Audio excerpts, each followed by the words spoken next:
Benci kepada keturunanmu ya Rasul, terputus barakahnya, terputus keislamannya, terputus imannya. Kalaupun itu bukan habaib yang dicintainya, apa nanti tanggung jawabnya mereka? Orang yang sudah tidak percaya sama habaib itu kafir. Kamu seperti ini tidak diketahui umpamanya oleh Kementerian Agama yang membidangi Dirjen Bimas Islam atau mungkin dari Majelis Ulama Indonesia.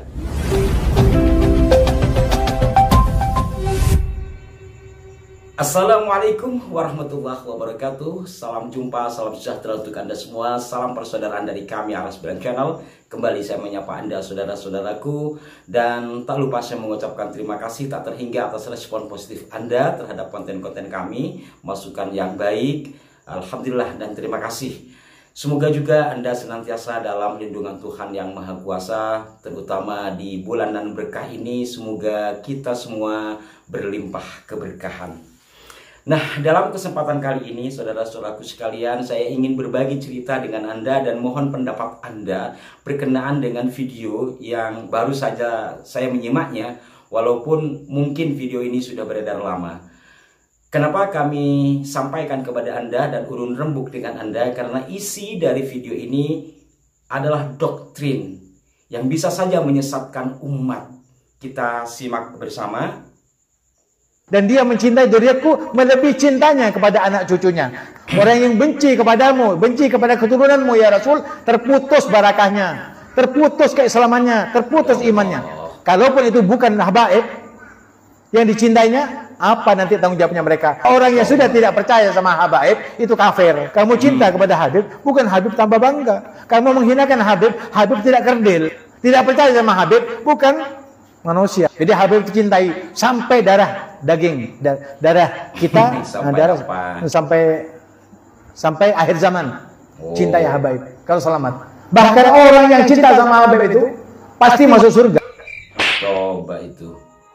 Orang yang cinta Habib pasti masuk surga. Yang tidak percaya sama Habib dikatakan putus keimanannya, putus keislamannya alias kafir. Ini yang membuat saya mendidih ya. Sebegitu mudahnya menyampaikan satu hal di depan publik. Kalau lihat setting videonya, ini adalah pengajian. Berapa orang yang menyimak. Dan dari pengajian itu juga direkam dan disebarkan. Berapa ribu orang yang menyimak. Dan berapa orang kira-kira yang terbawa pikirannya ke alam pikiran orang dalam video itu tadi? Apa dasar membawa ke sana? Atau mungkin saja, ini mungkin di antara mereka mungkin bisa beralibi terkait dengan hadis sakolain, hadis yang umum disebut dengan sakolain, yang taraktu fikum amro ini, yang apabila kita berpegang teguh kepada dua tinggalan Nabi itu, niscaya kita tidak akan tersesat lantadillu abadan, tidak akan tersesat selamanya. Apa yang dua itu? Kitabullah wa itrati ahli baiti. Terlepas dari status hadis ini dengan redaksi yang beragam, tetapi secara substansi tidak ada kaitannya dengan golongan Ba'alwi. Andai pun Ba'alwi ini sendiri adalah dzurriyyah Kanjeng Nabi Muhammad SAW. Apalagi tidak. Sebab apa? Berkenaan dengan itrati ahli baiti ini menurut para muhaddis, termasuk di antara guru-guru kami, yang dimaksud adalah tidak ansih begitu. Tetapi itrah beliau yang mengikuti sunnah beliau. Ada juga yang menerjemahkan agak lebar, jadi kalau dikaitkan kepada pola peribadatan, yang paling tahu kan orang yang dekat dengan Nabi. Ahlul bait, ahli rumah. Kalau ahlul bait ini kita menggunakan pendapat yang umum ya, cuma yang 5 lihomsatun itu.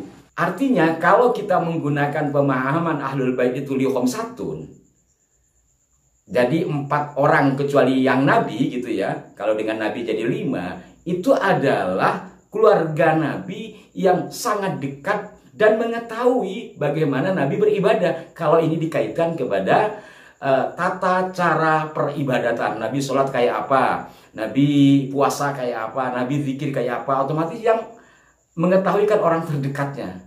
Ada di antara guru kami yang membawa ke sana terkait dengan hadis ini. Sekali lagi, terlepas dari status hadis ini, secara substansi tentu tidak ada kaitannya dengan golongan Ba'alwi. Andai pun Ba'alwi ini sendiri merupakan dzurriyyah Nabi. Apalagi dari hasil kajian pendekatan kitab-kitab nasab yang diperkuat dengan pendekatan kitab sejarah, serta juga diperkuat lagi dengan ilmu kekinian yang disebut dengan DNA, itu tidak terkonfirmasi.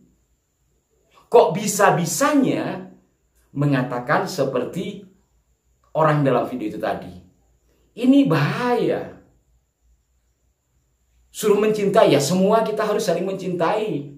Kalau untuk saling mencintai, banyak sekali dasarnya. Karena memang kita tidak boleh saling membenci. Misalkan salah satu hadis yang sangat populer itu kan, irhamu man fil ardi yarhamukum ma fis sama. Kan seperti itu. Jadi tidak mencintai tidak hanya melulu kepada satu golongan, semestinya kan ke sana. Nah, kita kesampingkan ini dulu. Kita fokus kepada apa yang disampaikan tadi, bahwa jikalau orang tidak mempercayai yang seperti apa maksudnya. Ini bahaya, lagi-lagi bahaya. Dan belum lagi hal-hal lain seperti dalam kitab-kitab mereka yang banyak disetir oleh sahabat-sahabat yang lain. Kalau untuk di kitab-kitab, barangkali hanya yang membaca yang mengetahui. Tapi kalau dalam penyampaian berbentuk video dan disebar, ini sangat bahaya. Ini nampaknya bukan hanya sekedar defisit intelektual. Kalau mau meminjam ketua RMI NU DKI, Kiai Rahmat Jaleni Kiki, ini bukan hanya persoalan defisit intelektual, tapi imbasnya. Apalagi bagi mereka yang sebelum-sebelumnya sudah begitu meyakini bahwa kalangan Ba'alwi ini dzurriyyah Nabi, sehingga apa yang dikatakan adalah satu kebenaran. Ditambah lagi dengan doktrin tadi. Saya juga heran kepada para pemangku kebijakan di segala hal ini, di organisasi yang ada di negeri ini, termasuk juga dari Kementerian Agama. Apakah hal-hal yang seperti ini baru satu yang saya putarkan. Sebenarnya banyak yang senada dengan apa yang disampaikan oleh orang dalam video itu tadi. Banyak. Kami memiliki beberapa sampling yang menyerupai walaupun redaksinya agak beda. Apakah seperti ini tidak diketahui umpamanya oleh Kementerian Agama yang membidangi Dirjen Bimas Islam, atau mungkin dari Majelis Ulama Indonesia? Menurut hemat saya ini perlu sekali untuk diantisipasi dan diberikan penjelasan kepada umat bahwa apa yang disampaikan seperti yang ada di dalam video itu tadi itu menyimpang dari ajaran Islam. Itu menurut analisa saya. Bagaimana menurut Anda para pemirsa? Barangkali memiliki pandangan yang lain. Semoga video ini bisa menjadi bagian tukar pikiran kami dengan Anda yang menyaksikan, dan berikan masukannya yang konstruktif di kolom komentar. Salam hormat untuk semuanya. Mohon maaf jika ada kekeliruan. Wassalamualaikum warahmatullahi wabarakatuh.